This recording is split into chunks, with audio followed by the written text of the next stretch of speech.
అయ్యా మీ పేరేంటి? నా పేరు మత్తయ్య. మత్తయ్య. మత్తయ్య. ఏ ఊరండి మీది?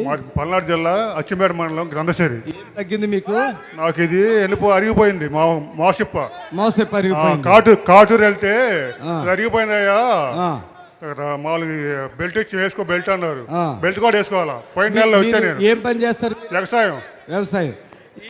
ఈ బ్రదరును ఇలా తరపున ఇంకొక ఆయన ఎవరో వచ్చారు. ఆయన ఎవరో? మా భార్య అండి. మీ భార్య మీ ఇద్దరు వచ్చారా? రాలేదు. ఇప్పుడు పోయిన నెలలో వచ్చాం. గుర్రం కూడా వచ్చాము మేము. వచ్చారా? 3 సార్లు వచ్చి స్వాతంత్రం కూడా తెచ్చాము. నేను అనుకున్నా ఈయనకి ఏం తగ్గిద్దో ఏమో, ఎంత పెద్ద వయసు ఉంది అనుకున్నా. కానీ అరిగిపోయినటువంటి మోసయ్య ఇప్పుడు చేపకెత్తండి.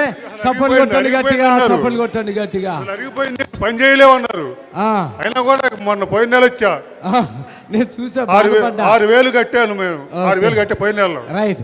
ఎంత పెద్ద వయసు? ఎంత వయసు అండి మీకు? 66 సంవత్సరాలు. మోసయ్య అరిగిపోయిందంటే అని చెప్పి ఎంత బాధ. అసలు అరిగిపోయింది, అసలు చేయలే పని అన్నాడు. ఇప్పుడు అయినా కూడా 100 బిందెలు నీళ్ళు పోసా ఇంజన్లోకి పవర్ స్పేర్ లేక 100 బిందెలు నీళ్ళు పోసి పత్తి వేసుకుంటాం మీ ఆట. ఇప్పుడు 100 బిందెలు నీళ్లు మోసాడు అంట ఆయన. చప్పట్లు కొట్టండి గట్టిగా.